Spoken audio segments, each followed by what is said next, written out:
Welcome everybody to a review of the second 101 films release to be given the Blu-Ray treatment in May. I know we're in June now, but it took me a while to get around to this film due to its length. But yeah, it is 2006's Tell No One.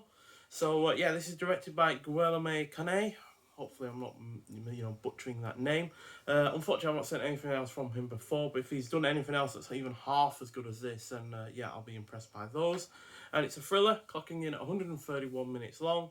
Had a budget of $13.5 million, which is quite a lot, but it made a box office return of 33.4.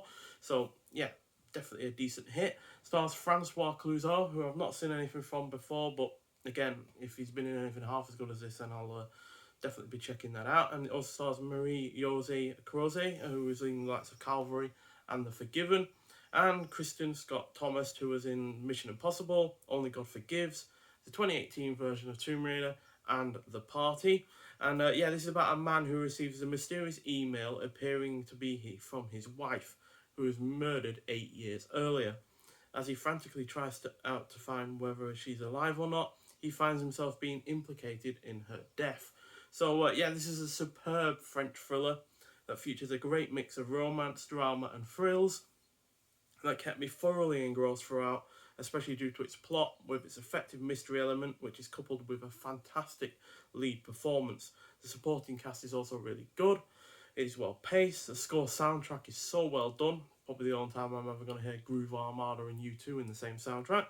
It is well paced. The cinematography is on point. The French setting is used really rather nicely, going from its city streets of France to the really rather beautiful countryside, and it's a really good mix of the two. There is plenty of tension as the plot is slowly revealed, and yeah, it's just generally really rather captivating in a lot of ways. And yeah, I'm sure this will no doubt though get some people irate. It keeps its cards close to its chest for quite some time, but I love that gradual build up as it made this all the more impactful and enjoyable throughout. So yeah, really impressive. Really didn't have much expectations for this or Three Burials, which was also released at around the same time as this film was. This was 2005, this is 2006, but like I said, they both got a release from 101 films at the same time. And yeah, you get a bunch of special features on this. You get a making of feature, deleted scenes, outtakes, last shots of the actors, Guillermo Canet interview, Kristen Scott Thomas interview. You get a trailer, and you get I Can't Sleep, a short film by the director, and an Easter egg. So yeah, not much to it physically, just like with Three Burials, but which is a bit of a surprise because typically when 101 films do a release, they do a limited edition version first, and then they stick out the more single Blu-ray, more standard editions after the fact. So I am surprised that they've come immediately out of the gate with these two films, but I might well not have bothered with these as a limited edition version because, like I said, I've not seen these from before.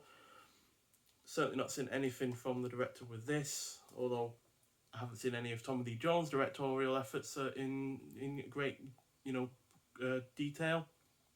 Only seen the one, and even then that was a pretty decent film, but nothing remarkable. So yeah, might well not have bothered with these had they been in a limited edition version only, because then they would have been more expensive. So yeah, I am glad that they stuck them out in these single, more standard edition versions, but also now enjoying them and seeing them, I would have liked a limited edition version at the end of the day. So yeah, but still, big surprise this film, just like Three Burials, and yeah, give this 4.5 out of 5, just like I did with Three Burials. So yeah, highly recommend it, especially if you're into your more European thrillers. This was initially supposed to be an American production, but it eventually became a more French European one, which I'm glad, because it's a lot less routine, a lot less genre than what would have been an American film. So yeah, if you've seen this film before, I'd like to hear your thoughts on it. But nonetheless, thank you for watching, and I'll see you in the next one. Bye.